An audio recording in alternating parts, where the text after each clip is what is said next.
Hey everybody, it's Justin. Just doing another video here, and this is an exciting one. This is a really exciting one. So, this is the Spyderco Mossad Ayoob. I don't think it has a name beyond that. It's just the Ayoob. I think it's Ayoob. Folder with the back lock, and this is one that Spyderco recently released as a sprint run. Mine in particular is wearing a Lynch deep carry clip. The one from Spyderco is fine, but I just like the deep carry clip so much that pretty much any Spyderco that I'm going to carry, I swap over the clip to a deep carry, except for the military. I like that clip a lot, and I'll only carry those in jeans anyway. If it's a shorts knife, for sure it's the Lynch deep carry clip. If not, I may leave the clip as is, like with the militaries. But anyway, so for this one, I wanted the deep carry clip, and it just makes it more easily carried. So there you go. So yeah, this is one that they released this year, actually just about a month ago now, and it comes in Cruwear steel. This is a design that is actually pretty historic within the Spyderco realm. So Mossad Ayoob, I'm probably butchering his name, but he's like a weapons expert and a self-defense expert on all these things. And he designed this knife with Spyderco, and the idea is when you're using it, I think it's kind of geared towards self-defense, but when you're using it, as you can see, the blade is, the direction of the blade is in line with my wrist bones. So if you look, it's kind of hard to see on camera, but if you could draw a line essentially straight through the blade and back through my wrist. I'm kind of angling it here to get it on camera, but yeah, so that's kind of the idea, is you can draw a line straight through the blade and back through my wrist. And so, and the point of that and why that's beneficial is when you're thrusting with it or stabbing with it, I guess, you can get a more confident, I guess, movement. So like on a normal knife, and I get the domino over here where it's straight out, if I hold it like this, it's actually pointed up. It's hard to see. So it's pointed up, and the angle of the knife is different than the angle of my wrist. But with the Ayoob, when I hold it, the knife blade is right in line with my wrist. So essentially you can get a better thrust with the knife. And that's kind of the idea. And then additionally, with the way this is designed, you can see the angle is sort of unique there between the handle and the blade. The amount of time it takes to get it open is shorter because the arc length is shorter from closed to open position because of that shape, versus like the domino that's straight out that takes, I don't know, a few milliseconds longer to open. But you know, if you're using it in a self-defense situation, it may make sense. I probably never will. I would probably always have the civilian if I wanted a self-defense knife, but nonetheless, those are touted as some of the benefits of it. I guess this can be a good size comparison. So it's a pretty good size knife. You can see here the dominoes on top, and the Ayoob is pretty long.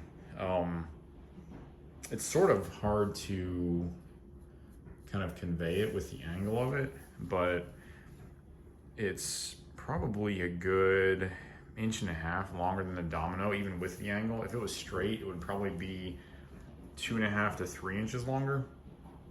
So it's a pretty good sized knife. I have this one out because I'm doing a review on it next. But yeah, pretty good sized knife here. As I mentioned, this does have Cruwear steel. The original had ATS, was it ATS 34 maybe? I think they've made, I can't remember, either that or VG10, I think. So something like that. So I thought it was cool that they decided to do this one in a tool steel. that Spyderco doesn't really use that often. I don't see a lot of Spydercos in Cruwear, so I thought that was pretty neat. The blade does not have a DLC coating, so it will rust if you don't take care of it. As you can see here, I have oil all over mine, so that's to hopefully prevent any rust. And I oil my knives pretty frequently anyway. The back lock does have the void dent, which you can see there. So that's supposed to help prevent the blade from disengaging unintentionally. And yeah, I mean, those are kind of some of the features of the knife. The Cruwear steel, it has the gray G10 scales, as you can see here. Stainless steel liners and back lock. Typically the clip is just a black Spyderco spoon clip. But again, I swapped it for a Lynch industrial clip. This is the serrated version. They make a straight edge version, but I wanted the serrated just because it looks cooler, in my opinion. And I don't know if I'll get one of the straight edge versions or not. Maybe. They're going for about 200 bucks now, and I don't know if they'll go up or not. This model is sort of I guess within the Spyderco community, it's well regarded, at least from what I can tell, and it's a pretty popular knife. But then outside of that, it's kind of like, well, I don't think it gets a ton of attention. So yeah, I may just hold off on the straight edge and just get it at some later date. I don't know. In terms of, this is kind of like a review of this knife, I guess. So in terms of Carrie, I can't really give a lot of info on Carrie profile of this knife. Just feeling it in hand though, and the thickness of it, and honestly how it compares in size to the civilian, I would say it would carry just fine, especially with the deep carry clip. It has sort of a strange angle in your pocket, so it'll sit like this, and then all of this portion will be angled over toward the outside of your pocket, which is actually kind of nice because it will allow you to get in your pocket and pass the knife more easily. Weight wise, it's pretty light. I would guess somewhere in the neighborhood of maybe 4.5 ounces or so. So it's pretty lightweight. The G10 is, not overly textured, so it's not gonna rip your pants apart when you're putting it in your pocket and taking it out. And yeah, so I think carry wise, this should be pretty good. I'll have to try it out in some jeans or some shorts. In terms of usability, I actually like the way it's angled a lot. I think it makes a lot of sense to put the blade in line with your wrist bones. Had never seen that or heard that on any other knife besides this one, so that's pretty cool. So in terms of usability, I haven't used this knife yet, but I would imagine it would be very usable. And I know the Spidey edge is typically very good. I've had it on knives in the past, and it seems like a very usable edge. That was kind of the other reason I wanted the serrated edge versus the straight edge, is because a serrated edge, especially like this, where it's kind of mild, it'll do most cutting tasks as well as a straight edge, and it'll hold, the edge retention on it will be significantly longer because it's a serrated edge. So yeah, I like the look of this better, but at the same time, I don't really think you're losing that much in terms of performance by getting a serrated edge. And then it'll also cut through rope and stuff like that a lot more effectively. What else about this guy? Carrie, sorry I can't really offer more on it. I just got it, I don't know, 2 weeks ago. And it's been in my case pretty much since then. But yeah, I think carryability, at least comparing it to other Spydercos, I think it'll be good. Blade usability, I think it'll be a very usable knife. A lot of these probably won't get used because they're sprint runs, but I think they should. And honestly, the ergonomics, especially with the Lynch clip, feel really, really nice. The way the handle's curved, and they have this finger cut out here for your index finger, which is nice. I can get 4 fingers on this guy pretty easily. He's pretty long. But yeah, it's very comfortable, nice rest for my thumb here. They do put some jimping on the back there like they do on a lot of their other knives. So that's nice. Lockup on this guy is completely solid. No concerns there. And that's one of the things I wanted to point out. This is probably the smoothest back lock I've ever felt.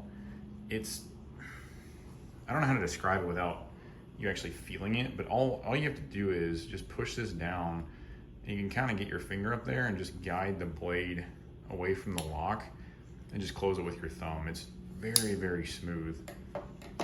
I don't know if they loosened up the tension on the back lock or how they did that, but yeah, this is the smoothest back lock I've felt. Even compared to other Spydercos, they're a very similar design, so that's nice. Let's see here. Fit and finish on this guy is really strong. You can see there minimal gaps in the back where the scales and the liners and the lock come together, so that's nice. Not really much space at all here where the blade meets the lock. Yeah, I mean the edge is nice and even on the blade there. The G10 is nicely machined, nice chamfers here. I have no complaints about that. And honestly, if I'm gonna complain about any Spyderco, it's probably gonna, in terms of quality, it's probably gonna be one coming from Japan, because they tend to be very expensive in my opinion for what you get. I think the Taichung ones are typically made a lot more, they're a lot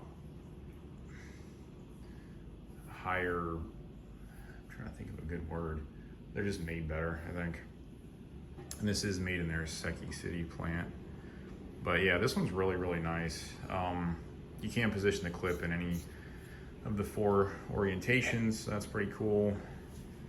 And yeah, I don't know, as kind of a Spyderco nerd, I sort of geek out on this stuff. I think it's great that they still produce these unique models, collaborate with designers who, you know, don't just make a titanium frame lock flipper or whatever. Not that those are bad, it's just, it's nice to see something a little more unique, especially in today's market. So yeah, that's the Spyderco Ayoob Sprint Run. I'll be carrying this in the next couple weeks, so I don't know, maybe I'll do a follow-up video or something, we'll see. But I hope you guys enjoyed the video. If you don't have one of these, or if you don't know a lot about Spyderco, I don't know if I would recommend this as a gateway model into the brand. These run about $200, $210. They're not too bad. But if you're looking at Spyderco and you don't know a lot about them, I'd probably go with like a PM2 or a Para 3. But then if you really enjoy that and you want something a little bit different, I would highly suggest looking at these, even on the secondary market, where, like I said, right now you can find, and there's the guy's name, you can find these for $200. Actually going for under retail, which is pretty cool. So yeah, so hope you enjoyed it. If you did, leave a like. Please subscribe if you like this kind of content, and we'll talk to you on the next one. Have a good week.